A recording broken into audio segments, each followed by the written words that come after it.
दो बात को एकदम स्पष्ट कर दूं, अगर किसी भी एक विषय को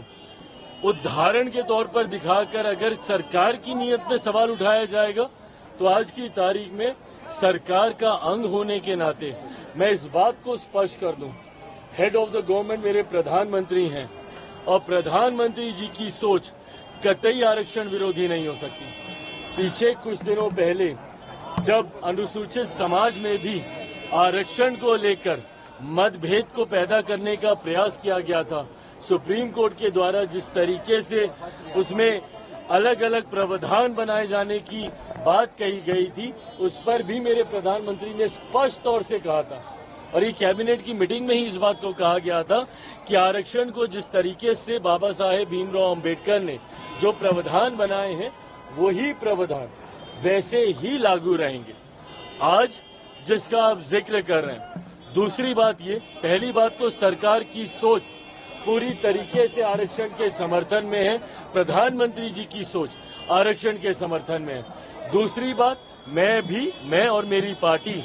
कतई सहमत नहीं है। आज जिस तरीके से कुछ पदों के नियुक्तियों के लिए डायरेक्ट बहाली के लिए सीधा वहां से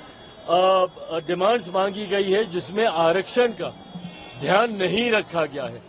इस बात के मेरी पार्टी भी पूरी तरीके से खिलाफ है। सरकार का अंग होने के नाते सरकार के उचित प्लेटफॉर्म पे इस कंसर्न को मेरी पार्टी की तरफ से हम लोगों ने भी दर्ज कराया है। आने वाले दिनों में भी इसके ऊपर मजबूत आवाज हम लोगों की तरफ से उठाई जाएगी। कोई भी सरकारी पद की नियुक्ति अगर निकलती है तो उसमें आरक्षण के प्रावधानों का ध्यान रखा जाना जरूरी है। अनुसूचित जाति, जनजाति, पिछड़ा वर्ग का जो आरक्षण जिस तरीके से सरकारी नौकरियों में जिस तरीके से चलता आ रहा है,